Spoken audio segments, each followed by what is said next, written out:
Hola chicos, buenas noches. Buenas noches.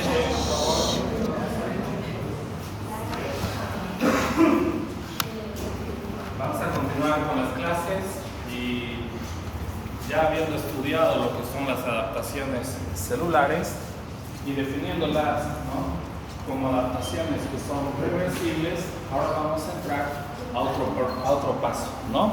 Ya lesiones, ¿no?, o alteraciones en las células que son irreversibles, ¿no? Todos sabemos básicamente lo que son los conceptos tanto de una muerte celular por necrosis y una muerte celular por apoptosis, ¿no? Pero lo que tenemos que entender más allá del concepto, ¿no?, son los cambios morfológicos, ¿no?, que vamos a ver tanto en la necrosis, en la apoptosis, y también sus características bioquímicas o moleculares, ¿no? Básicamente, tal vez hablar un poco de la necrosis sea algo nuevo para ustedes, pero no así apoptosis, ¿no? Ya en histología ya hemos hablado de la apoptosis cuando hemos estudiado un organelo. ¿Qué organelo? ¿Qué organelo citoplasmático tiene que ver con la apoptosis? La mitocondria, ¿no? En sí, hay muchas características estructurales para diferenciar lo que sería la apoptosis de la necrosis, ¿no? Apoptosis, ¿no?, siempre va a obedecer a un proceso fisiológico o patológico. La necrosis siempre a un proceso patológico, ¿no? Hay en la necrosis vamos a ver que hay una pérdida en la continuidad de lo que sería la membrana plasmática, ¿no?, en la integridad de la membrana plasmática. ¿Bien? En la apoptosis, ¿qué va a pasar con la membrana plasmática? ¿Va a perder su integridad? ¿Se va a conservar? ¿Va a sufrir algún cambio la membrana plasmática de la célula en la apoptosis? Sí, no. ¿Qué creen que pasa con la membrana plasmática? Obviamente, ¿no?, acá ven que en la necrosis hay liberación de ciertas estructuras de la célula, ¿no?, hacia las células adyacentes o al tejido adyacente, ¿no?, lo que va a provocar una reacción inflamatoria concomitante, ¿no? En cambio, la apoptosis, ¿no?, sí se va a reducir el tamaño de la célula, ¿no?, pero va a venir otra célula y la va a fagocitar, ¿no?, disminuyendo la reacción inflamatoria alrededor de los tejidos. Pero ¿qué creen que pasa con la membrana plasmática de la célula que entra en la apoptosis?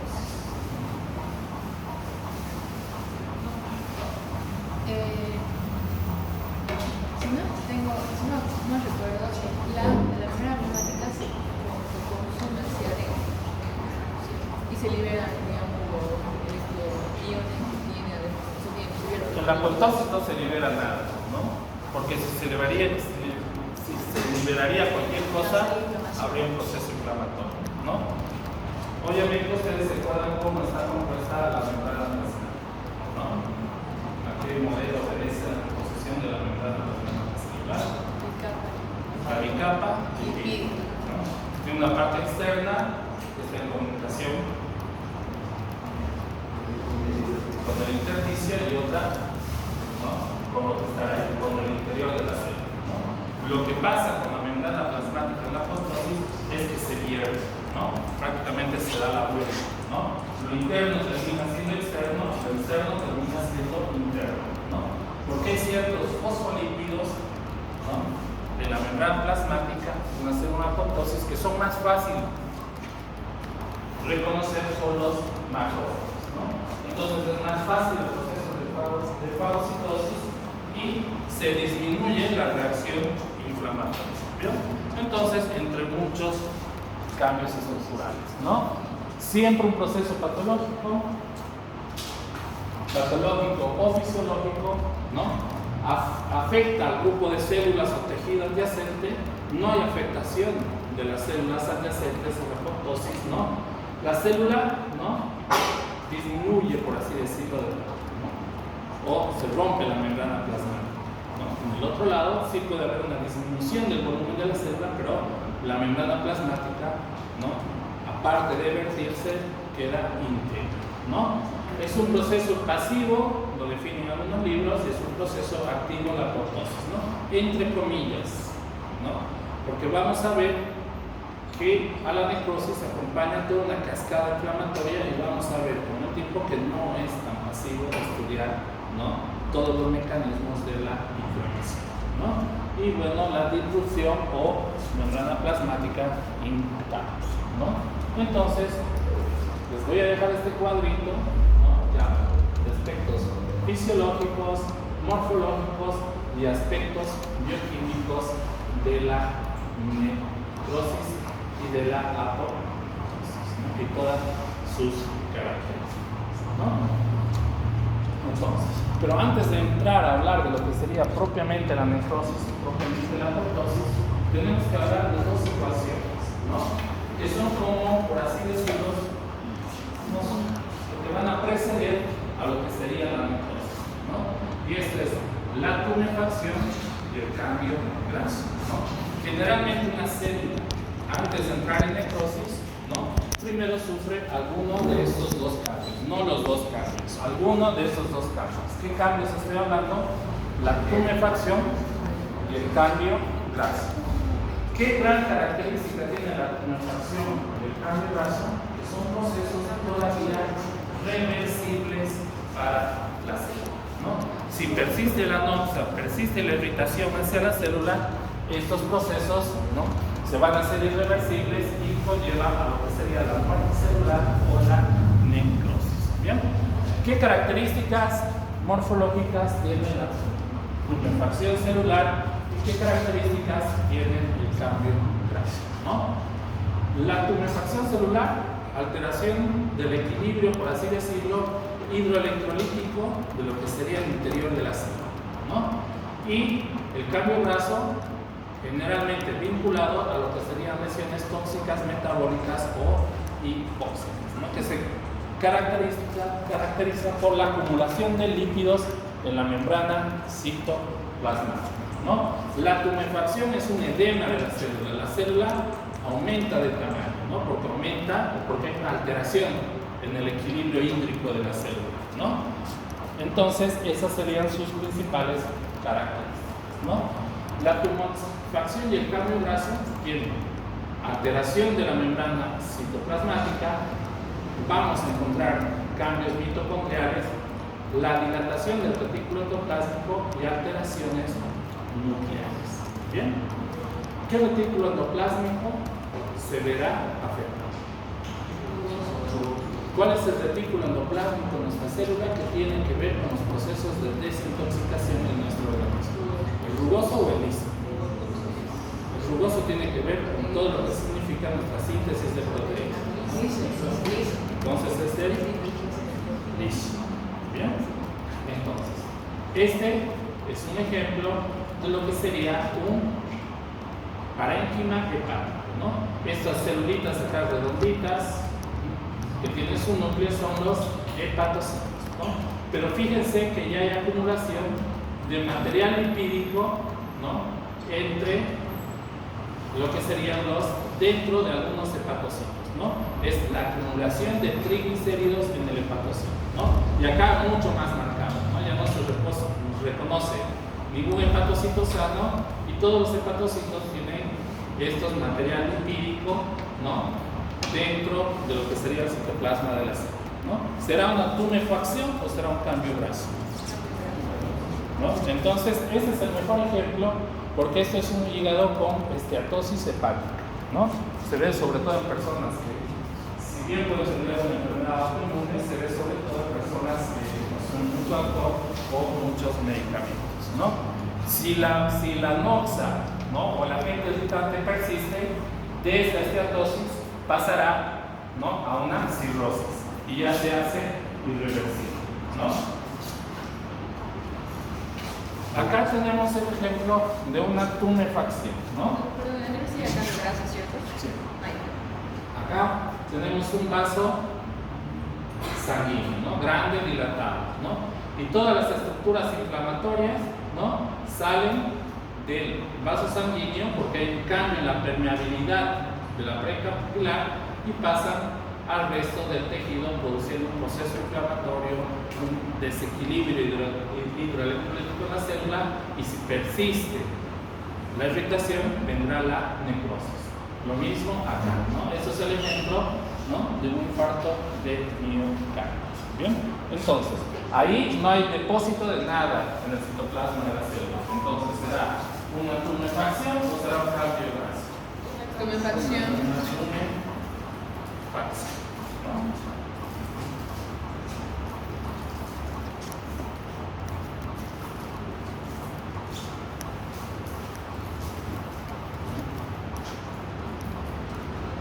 Acá, este es el ejemplo de la epidermis, ¿no? Acá vemos la epidermis y obviamente todas sus capitas, ¿no? ¿Cuáles eran? Las capas de la epidermis, chicos. Si a esta altura no son una capa de epidermis.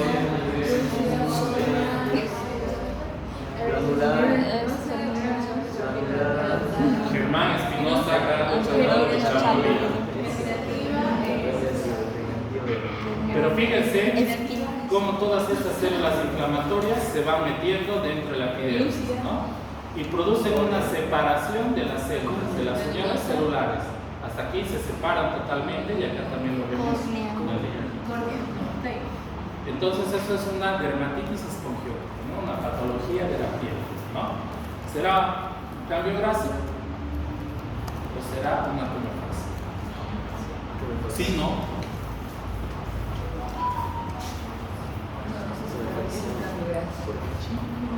hay depósitos en la parte de arriba de la foto.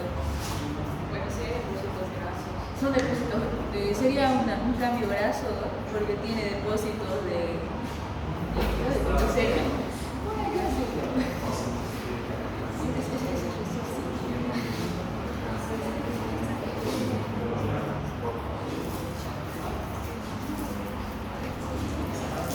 es una tumefacción.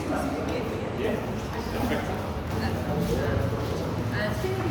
Después viene ya la necrosis. Estudiar los cambios morfológicos de la necrosis, ¿no? Es un tipo de muerte celular, obedece a un proceso patológico y es irreversible, ¿no? Una de las características es la autólisis o autólisis. ¿Qué es una autólisis o autólisis? Lisis es de morir, ¿no? Auto es uno mismo, ¿no? Entonces, ¿por qué no es una autólisis? Una autólisis.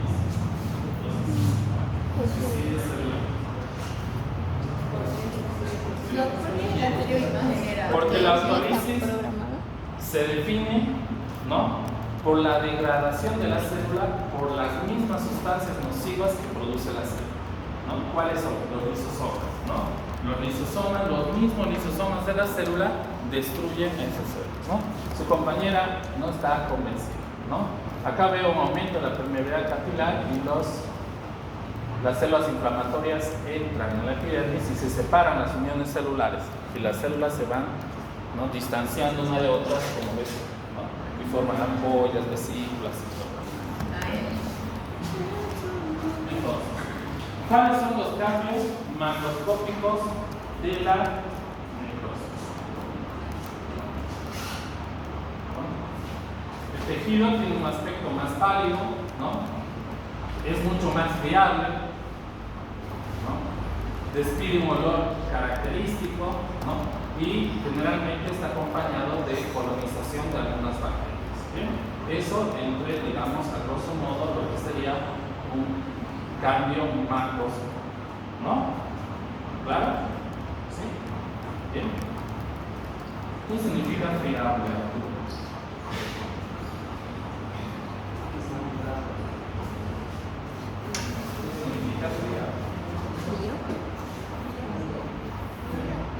¿Y por qué les digo todo claro? Dicen sí y no saben lo que significa. Es como arenoso, ¿no? Es lo que se hace. Ajá.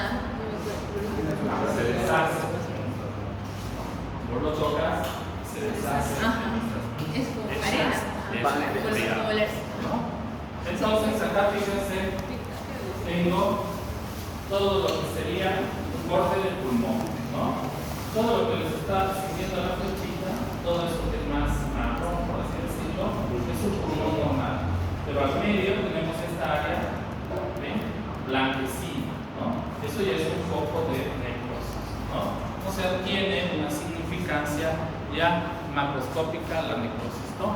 Pero todo eso está acompañado, ¿no?, de un centro necrótico y muchas células inflamatorias de todo tipo, de las que se imaginan, ¿bien? ¿No? Entonces, también tiene su significancia microscópica, ¿no? Entonces, entre los cambios morfológicos más estudiados en la necrosis vamos a encontrar una eosinofila aumentada, figuras de mielina, cambios nucleares, tumefacción de las mitocondrias, disolución de los ribosomas, rupturas focales en la membrana, desintegración de los componentes celulares, ¿no? Pero vamos a tener cambios nucleares que van a ser específicos en la necrosis. ¿Cuáles son? ¿No?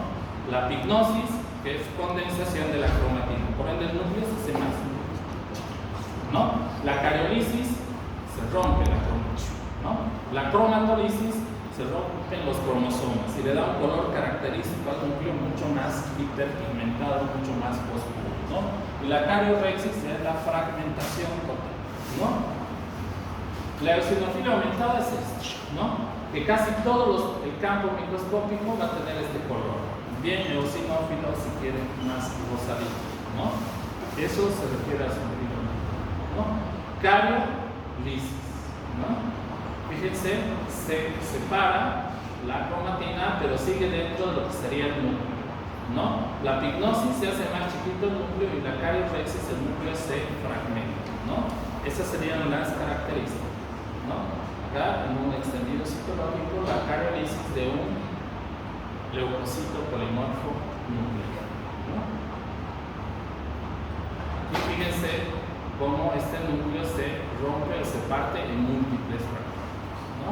Y en la pignosis, fíjense, pues acá tenemos núcleos más grandes y acá tenemos núcleos más chiquitos, ¿no? Eso sería una pignosis, ¿no? ¿Qué tipo de necrosis vamos a conocer? Bien, la más característica de la que ustedes van a ver a mayor detalle es la necrosis de tipo coagulativo, que obedece a procesos sobre todo de hipoxia, ¿no? El ejemplo más común es el infarto de miocardio, ¿no? Lleva a una desconfiguración, ¿no?, o a una coagulación de las proteínas citoplasmáticas que llegan a formar una masa sólida. Por eso se dice necrosis coagulativa, ¿no? Pero dentro de toda la estructura del tejido está conservado, ¿no? Yo veo esta lámina y sé que son fibras musculares, ¿no? Pero ya no aprecio, ¿no?, los núcleos de las fibras musculares. Todo está más rosadito o más eosinófilo, pero sí acompaña, ¿no?, un infiltrado inflamatorio adyacente característico de la necrosis, ¿no? Yo veo un órgano con necrosis coagulativa al microscopio, lo puedo identificar al órgano, ¿no? Pero ya no puedo identificar, digamos, a más detalle todas sus estructuras, ¿no? Como por ejemplo un glomérulo, ¿no? Yo tengo acá el glomérulo y tengo el espacio urinario, ¿no?, la cápsula de Bowman, la parietal, la visceral, los capilares glomerulares. Pero si tengo una necrosis coagulativa, sé que esto es un glomérulo, ¿no?, y sé que estos son sus núcleos, pero ya no voy a identificar bien ni la cápsula de Bowman, ni las células, ni nada, ¿no? Entonces, la estructura está conservada, ¿no? Pero ya es difícil ver las características propias o histológicas de un tejido, ¿no? El otro tipo de necrosis es la necrosis licuefactiva, ¿no?, donde predomina, ¿no?, la función de las enzimas lisosomales, ¿no?, que dañan y disuelven, ¿no?, y forman el propio tejido necrótico, ¿no? El tipo de necrosis más característica por estas son los abscesos cerebrales, ¿no? Y al ser absceso, ¿no?, acompañan generalmente infecciones bacterianas, ¿no? Parénquima normal, ¿no? Macroscópico, y vemos toda esta área, ¿no? Que ya es necrosis. Acompañado, ¿no? Yo ya no, en esta necrosis lipofactiva, si veo esta lámina, yo ya no voy a decirles esto es un cerebro, porque ya no le identifico la histología ni la estructura del tejido, ¿no? Todo es desordenado, todo es inflamatorio, ¿bien? Pero obviamente tampoco van a poder hacer eso si no se acuerdan de la histología normal, ¿no? De lo que sería un cerebro, ¿bien? Pero como sé que se acuerdan, no tenemos repaso de histología, ¿bien? ¿Cuándo es nuestro repaso? Es programado.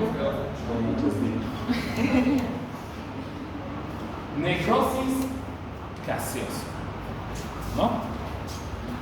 Gaseo significa eso, parecido al queso, así significa, eso significa gaseo, ¿no? Los grandes anatomistas, ¿no? Decían que se parece al queso cottage. ¿Alguien comido alguna vez el queso cottage? ¿Sí? ¿Bien? Esto es casi, por así decirlo, patognomónico de la tuberculosis. ¿Bien? Y lo van a ver, ¿no? Porque cuando hagan internado van a ver algún tipo de tuberculosis, ya sea ganglionar, pulmonar, lo que sea, pero ustedes van a ver tuberculosis, ¿no? Entonces, por eso se llama una necrosis que tiene esta característica. Eso es un riñón, ¿no? Una dilatación pielocalicial y todo el centro tiene este material parecido al queso, ¿no? Calcio, ¿no? Entonces, tiene su propia característica macroscópica, ¿no? Lo mismo acá, ¿no? En esta área que forma como una cavidad que contiene esta sustancia blanquecina, ¿no? Repito, parecida al queso, ¿no? Lo mismo, pulmón, ¿no? Y toda esta área blanquecina parecida al queso, el calcio, ¿no? Se conoce también de la tuberculosis, ¿no? Las cavernas de la tuberculosis con el calcio. Para el que no conoce el queso cottage, sí debe conocer el quesillo, ¿no? Si alguna vez quesillo, cuando en el campo, nadie conoce el quesillo, ¿sí? Es más o menos esta la característica, el quesillo friable, se deshace. Bien, pero acá hay otra característica, ¿no? Es que la tuberculosis, ¿no? Tiene una característica histológica propia. ¿Cuál es, no? Que tiene una inflamación granulomatosa. ¿Bien? ¿Cuál es esa inflamación granulomatosa, no? Entonces, antes de pasar, si yo les pongo en el examen, ¿no? ¿Cuál sería la característica macroscópica de la tuberculosis? Ustedes quieren empezar. Inflamación granulomatosa. La necrosis gaseosa. ¿Cuál es la característica microscópica de la tuberculosis? Ustedes tendrán que poner la inflamación granulomatosa. ¿Bien? Esta es la famosa inflamación granulomatosa, ¿no? Tiene un centro, ¿ven? Que no se ven muchas células acá en el centro, es todo rosadito, ¿no? Necrótico, rodeado por células inflamatorias, generalmente histiocytos y por fuera linfocitos. Pero la gran característica de esta inflamación granulomatosa es esta. ¿Ven? Células enormes con muchos núcleos dispuestos como una herradura, ¿no? Acá también lo tenemos, ¿no? Es una célula gigante multinuclear, ¿no? Entonces, una de las características de la inflamación granulomatosa en la tuberculosis es la presencia de células gigantes multinucleares, ¿no? Pero como no es tan fácil, le vamos a poner un nombre a esas células. ¿Bien? Entonces son células gigantes multinucleadas de tipo Langerhans. Ahora les voy a mostrar. ¿Bien? Acá la tenemos mucho más linda, ¿no? Enorme la célula y múltiples núcleos, ¿no? Múltiples núcleos es una célula gigante de tipo Langerhans. Células gigantes multinucleares, ¿no? Ahora les voy a mostrar exactamente cómo se escribe para que no se desesperen. Gases. Entonces, recuerden, centro necrótico, ¿no? Esto, por ejemplo, es una linfoadenitis tuberculosa, ¿no? Una tuberculosis que compromete un ganglio, ¿no? Todo un centro, toda una periferia, digamos una corona inflamatoria, ¿no? Dada sobre todo por linfocitos. Dentro vamos a encontrar histocitos, células epitelioides y nuestras famosas células gigantes de tipo, aquí están, miren, Langhans o Langhans, como quieran, ¿bien? Entonces, distrófica. claro, van a producir puntos de calcificación. Entonces, ¿qué característica histológica me puede mencionar de la inflamación granulomatosa y de la tuberculosis?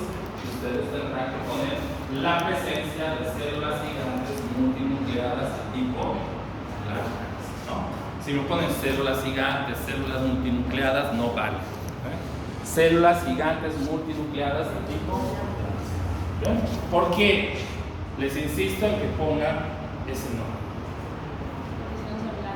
No, porque hay distintos tipos de células gigantes, ¿no? Esta es la de tipo Langhans, ¿no? Que puede disponer el núcleo así como en el radón. Bien. Después vienen las células gigantes, donde todos los núcleos tienen múltiples núcleos pero desordenados. Esta se llama célula gigante de tipo cuerpo extraño. Bien. Después vienen células gigantes donde los núcleos se van al centro en forma circular y su citoplasma es vacular. Esas son las células gigantes de tipo tutón. ¿Bien? Y acá tenemos las células gigantes, ¿no?, de las neoplasias. ¿Bien? Entonces les puedo poner también en el examen, mencióname los tipos de células gigantes multinucleadas. Y tienen ahí como 4 tipos para escoger sus células gigantes, ¿no? Importante porque, por ejemplo, las de Langhans, ¿no?, son características, ¿no?, de inflamaciones granulomatosas en la tuberculosis, ¿no? Las de tipo cuerpo extraño son características de inflamaciones granulomatosas de otra etiología. Pero si yo les digo que se llaman de tipo cuerpo extraño, ¿cuál será esa etiología? ¿De qué color es el caballo blanco del negro? Neoplásicas. ¿De células neoplásicas? Hay un cuerpo extraño que produce una inflamación, por eso se llaman de tipo cuerpo extraño. ¿Qué pasa, digamos, si sutura a un paciente y no le retiran esos hilos de sutura en el momento preciso y se los deja, ¿no? El organismo hace una reacción inflamatoria y produce células gigantes, ¿no?, de tipo cuerpo extraño, ¿no?, porque es un cuerpo extraño. Bien, pero cuando veamos ya inflamación vamos a entrar a mayor detalle, ¿no? Después tenemos la necrosis clásica, ¿no?, que la vamos a escuchar mucho hablar o van a escucharla ustedes hablar ahora en cirugía, cuando lleven, ¿no?, ya llevan cirugía, ¿no? Sí. ¿Sí? Cuando estudien las pancreatitis, ¿no? Es la afectación del tejido adiposo que circunda un órgano, ¿no? En este caso el páncreas. En un proceso inflamatorio del páncreas, el páncreas va a liberar enzimas, lisosomas y va a afectar todo lo que sería su tejido adiposo que lo rodea, ¿no? Y produce estos cambios en los adipocitos, ¿no? Células inflamatorias, acúmulos de material eosinófilo, entonces, y calcificaciones, ¿no? Forma fosfatos de calcio o calcificaciones, ¿no? Acá tenemos otro dibujito de una necrosis grasa. Y, ¿no?, los dibujos, las fotos macros. Después viene la necrosis fibrinoide. Como su nombre lo dice, se caracteriza por depósitos de material fibrinoide en las paredes de los vasos sanguíneos. ¿Dónde lo vamos a ver? Sobre todo en enfermedades autoinmunes, lupus, poliarteritis nodosa y, bueno, un montón de enfermedades autoinmunes, ¿no? Fíjense, acá tenemos un glomérulo, ¿no? De acá, ¿qué arterias estarán? Tendrían que estar. Si este es un glomérulo. Pero están borradas esas arterias porque hay un depósito de este material, ¿no?, fibrinoide, ¿no? Entonces es una necrosis fibrinoide, ¿no? Poliarteritis nodosa en el riñón, fíjense, vasos sanguíneos, ¿no? Aquí también vasos sanguíneos que tienen la pared más ensanchada porque hay depósitos de materiales fibrinoides en las paredes de los vasos. Bien, entonces esa es una necrosis fibrinoide, ¿no? Después viene la necrosis más fea de ver, ¿no? Que es la necrosis gangrenosa, ¿no? Ya lo habíamos hablado. En las hernias por decúbito, en las úlceras por decúbito, cuando un paciente está mucho tiempo en una postura, ¿no? Las famosas gangrenas de Fournier, que una vez que la vean nunca en su vida se van a olvidar porque tiene un olor muy fétido, muy fuerte, ¿no? Sí, las famosas escalas, ¿no? Son muy sintomáticas, hay mucho dolor, ¿no? Ampollas, hay un color rojizo y, ¿no? Prácticamente hay mucho material purulento, ¿no? En este caso, ¿no? Hay una necrosis distal, a lo mejor porque ¿qué está haciendo acá? Lo está midiendo el pulso, ¿no? Por una insuficiencia vascular a ese nivel, ¿no? Produce una necrosis. Bien. La apoptosis, ¿no? La apoptosis hay muchas maneras de definir, ¿no? Y hay muchas maneras de estudiar. ¿Qué me podría en este momento describir toda la cascada bioquímica de la apoptosis?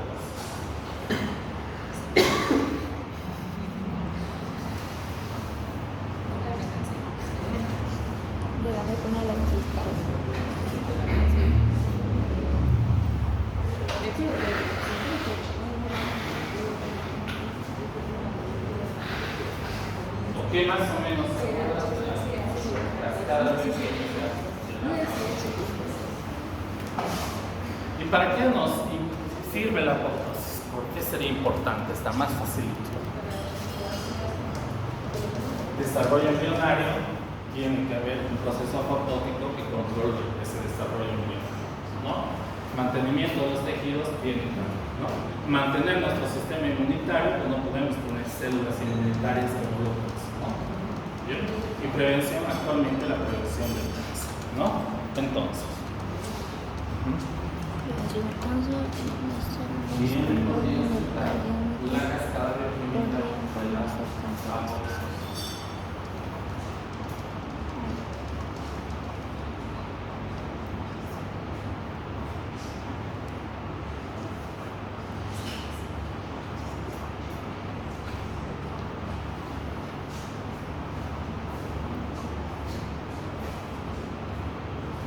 Bueno, entonces voy a poner más fácil, ¿no? ¿Quién me puede decir qué es el Caenobacteris elegans? Es Caenobacteris elegans.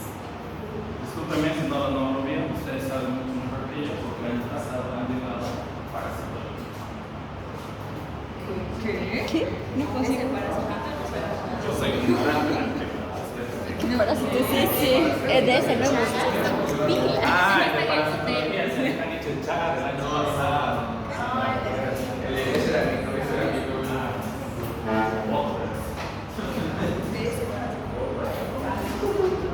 En el 2002, ¿no? Unos médicos que les encantaba la fisiología, no me acuerdo los nombres, uno creo que eran tres: Robert Horvitz, Sidney Reiner y el otro, la verdad, ¿no? Deciden estudiar este parásito. ¿Por qué deciden estudiar este parásito? ¿No? Porque tenía boca, tenía dientes, tenía lengua, tenía tubo digestivo, tenía un sistema nervioso, tenía un sistema inmunitario, tenía un sistema urinario y lo más importante también para ellos es que era hermafrodita, ¿no? ¿A qué se refiere que era hermafrodita? Tenían ambos sexos, ¿no? Y logran, ¿no?, identificar las primeras moléculas, ¿no?, que tenían que ver en el proceso de apoptosis. Son ellos los que conceptualizan la apoptosis y son ellos los que establecen las bases moleculares para estudiar la cascada bioquímica de la apoptosis, ¿no? Ustedes dirán, bueno, por culpa de este, yo tengo que entender apoptosis, ¿no? Bien, pero que en realidad por culpa de ellos, ¿no?, se han desarrollado nuevos fármacos, ¿no?, para enfermedades autoinmunes. Se han desarrollado nuevos fármacos para el cáncer, ¿no? Por eso ha sido uno de los descubrimientos más importantes en la medicina, si no me equivoco, en 2002, tal vez cuando muchos de ustedes estaban haciendo.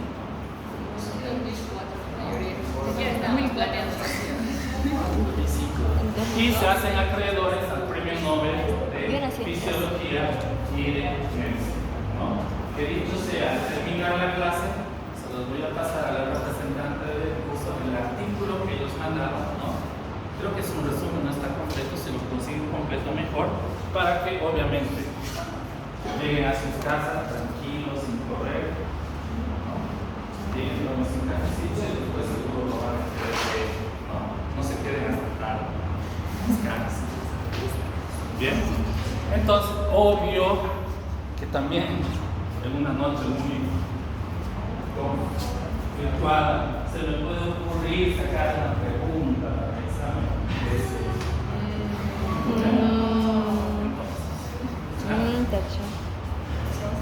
Primero lo que tenemos que entender que para la apoptosis vamos a tener dos vías, ¿no? Una vía intrínseca y otra vía extrínseca, ¿no? La vía extrínseca activada por señales, obviamente, como su nombre lo dice, propias o internas, ¿no? Vamos a ver. Y la vía extrínseca, ¿no?, por mensajeros de la muerte, como los llaman, ¿no? Las moléculas que estos tipos logran aislar, la primera le ponen, creo que el nombre de BCL, ¿no? Entonces, ahí a todas las le empiezan a poner BCL1, BCL2 y todo, ¿no? Pero después las van a agrupar para que sea más fácil de estudiar para ustedes como ¿no? ¿Cuál es la característica de la apoptosis? Contracción celular, fragmentación del material nuclear, ¿no?, formación de cuerpos apoptóticos y obviamente después la fagocitosis, ¿no? Una deficiencia de la apoptosis generalmente siempre está vinculada a procesos neoplásicos, también autoinmunes, pero sobre todo neoplásicos, ¿no? Y un exceso de la apoptosis, ¿no?, nos lleva a entender las enfermedades neurodegenerativas, ¿no?, como el Parkinson, el Alzheimer, ¿no? O sea, que entender la apoptosis nos ayudó a entender muchas enfermedades, ¿no? Entonces, encorvamiento celular, condensación de la cromatina, formación de cuerpos apoptóticos, y acá debería decir fagocitosis de células apoptóticas, ¿no? Hay un error, ¿no?, de esto que ven acá, redondito, bien eosinófilo, con algunos puntitos que era su núcleo, es un cuerpo apoptótico, ¿no? Es un cuerpo apoptótico. Acá tenemos, ¿no?, un cuerpo apoptótico, ¿no? Entonces, esta es la característica histológica de la apoptosis, ¿no? Generalmente lo que vamos a ver al microscopio. Obviamente todos los demás cambios moleculares no los vamos a ver al microscopio, ¿no? Entonces, ¿cuáles son los mecanismos de la apoptosis, ¿no? La apoptosis tiene que activar ciertas proenzimas para que éstas activen ciertas enzimas, ¿no? Entonces, una enzima que no está activada se conoce como proenzima, ¿no? Entonces, básicamente, para que pase esta activación proenzimática y enzimática, vamos a tener una fase de activación y una fase de ejecución. ¿Bien? Esa es otra característica de la apoptosis. Puede ser intrínseca y extrínseca, ¿no? Y tiene una fase de activación y una fase de degradación, ¿no? Y obviamente sus vías de activación de las caspasas, ¿no? La vía mitocondrial y la vía de los receptores de la muerte. La vía mitocondrial sería la vía intrínseca y la vía de los receptores de la muerte sería la vía extrínseca, ¿no? Entonces, para que esto pase, la célula tiene que tener moléculas que favorezcan a la apoptosis, ¿no? Y otras que impidan la apoptosis.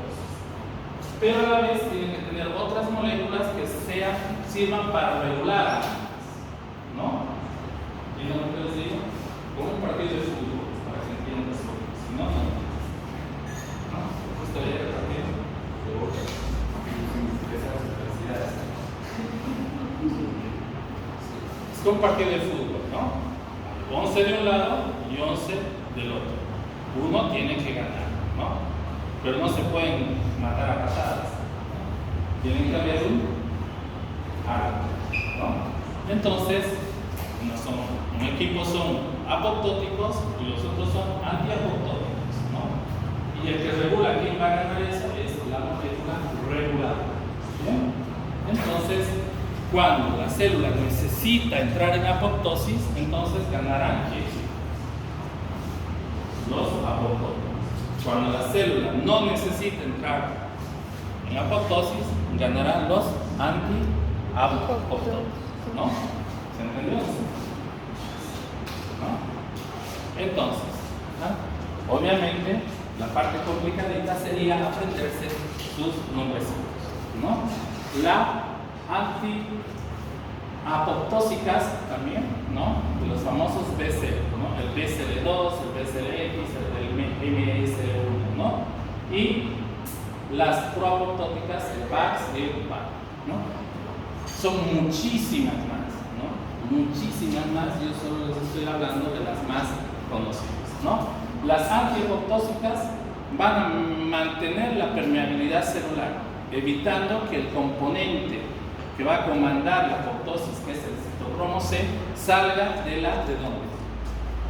De la mitocondria, ¿no? Porque como bien recuerdan en las clases de histología, el citocromo C se encuentra en la mitocondria. ¿Falso o verdadero? ¿En qué parte de la mitocondria se encuentra el citocromo C?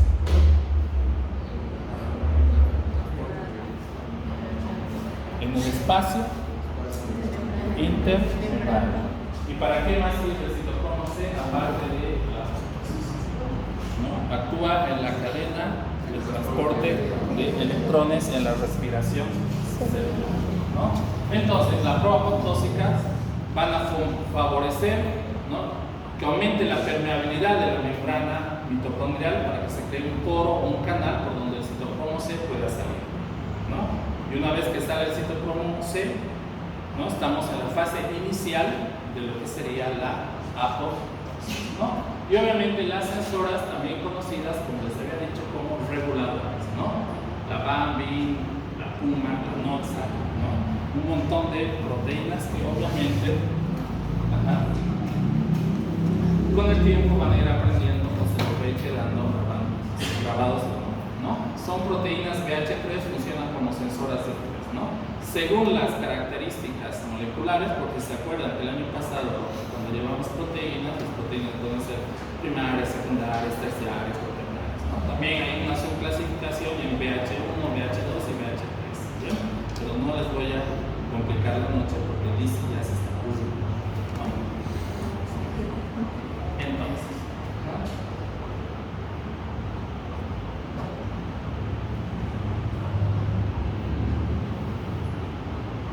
una célula que va a entrar a apoptosis tiene esto, ¿no? La regulación entre sus moléculas antiapoptósicas y proapoptósicas, ¿no? Y sus moléculas reguladoras.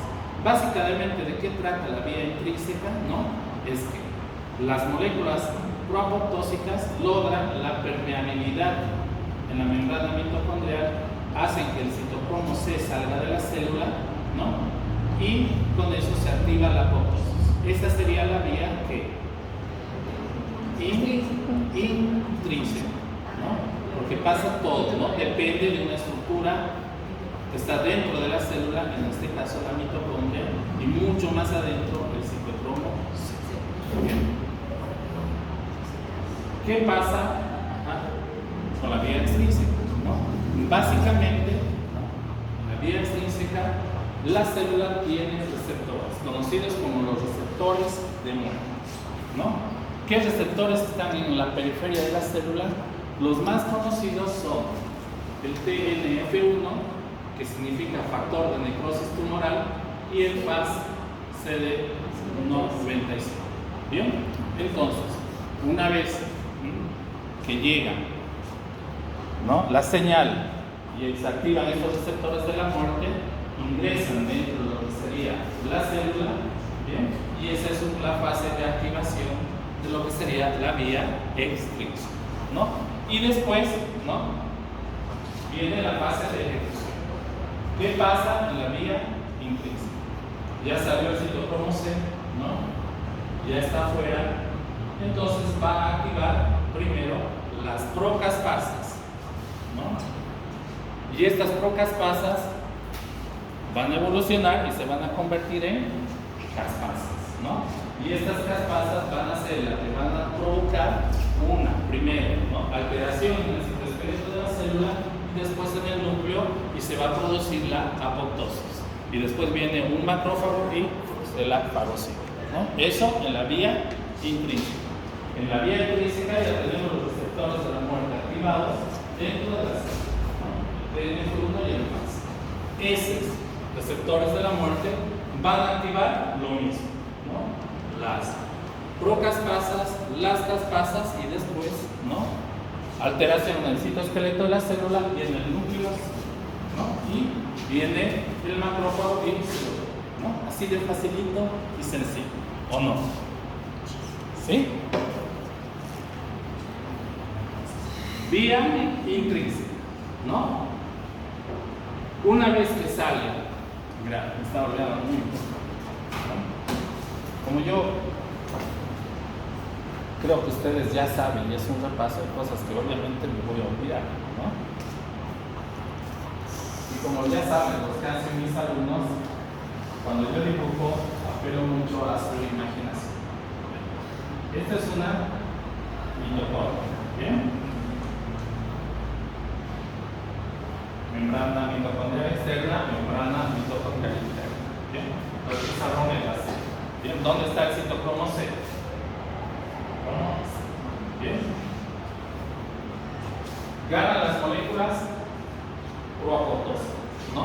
Se produce un canal, ¿no? Y vamos a hacer que el citocromo C salga. ¿Bien? Este citocromo C tiene que ir a activar las procaspasas, ¿no? Pero este citocromo C puede ir solito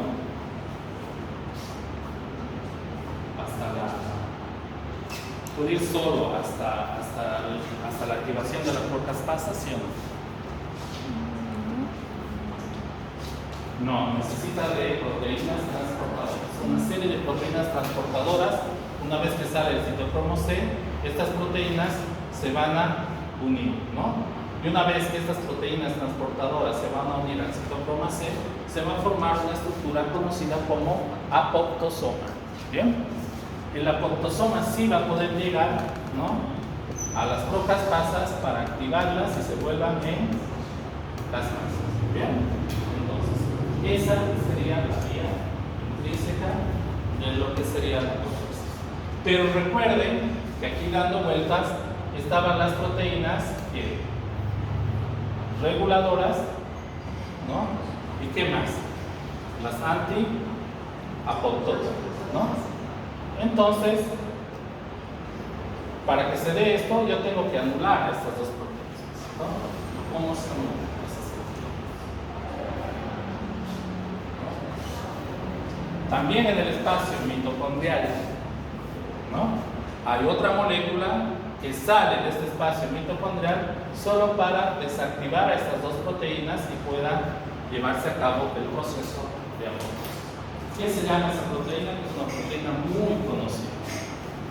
La han debido escuchar nombrar alguna vez, ¿no?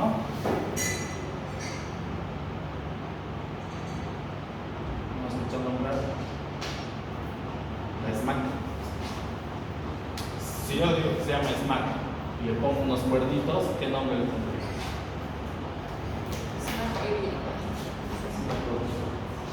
Max Cornutre. No. ¿Bien? Smack Diablo. Ah, Entonces, esas proteínas son las que van a anular a las proteínas reguladoras y a las antiapoptósicas y ya tenemos, ¿no? Ya está activada nuestra vía intrínseca. Bien, ¿qué más tenemos que saber, no? Por ejemplo, que la vía intrínseca, ¿no? Se activa la procaspasa 9 y la caspasa 9. Y en la extrínseca, la procaspasa 8 activa a la caspasa 8. Y después esas van a activar a la misma cascada de caspasas para que se llegue al resultado final de la apoptosis, ¿no? Entonces, fíjense, todo lo que les acabo de decir está mucho más lindo acá, ¿no? Pero ¿saben dónde está mucho más lindo? En el medio, ¿no? Entonces, ¿no?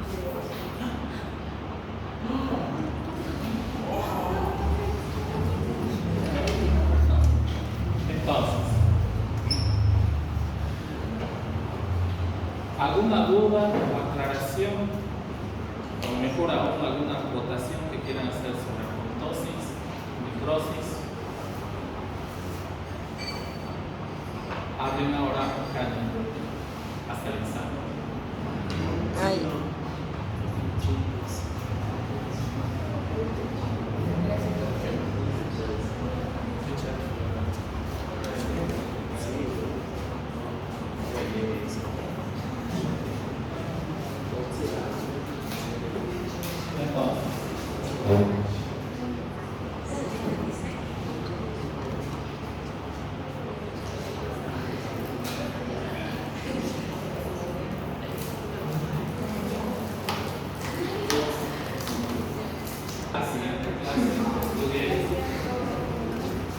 Ahora hay un tema. Me están pidiendo las diapositivas. Si yo les paso las diapositivas, lo que voy a incentivar es que no hagan el libro.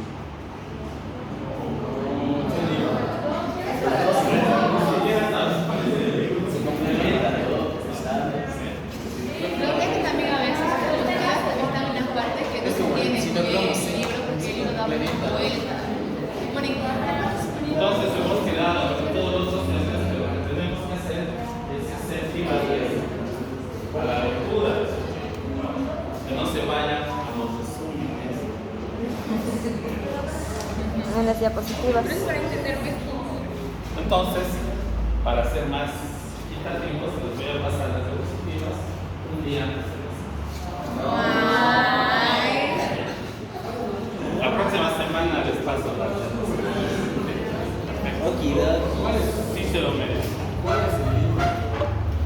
Díganle a Arturo cuál es el libro. Ha dicho. Solo que nadie Entonces,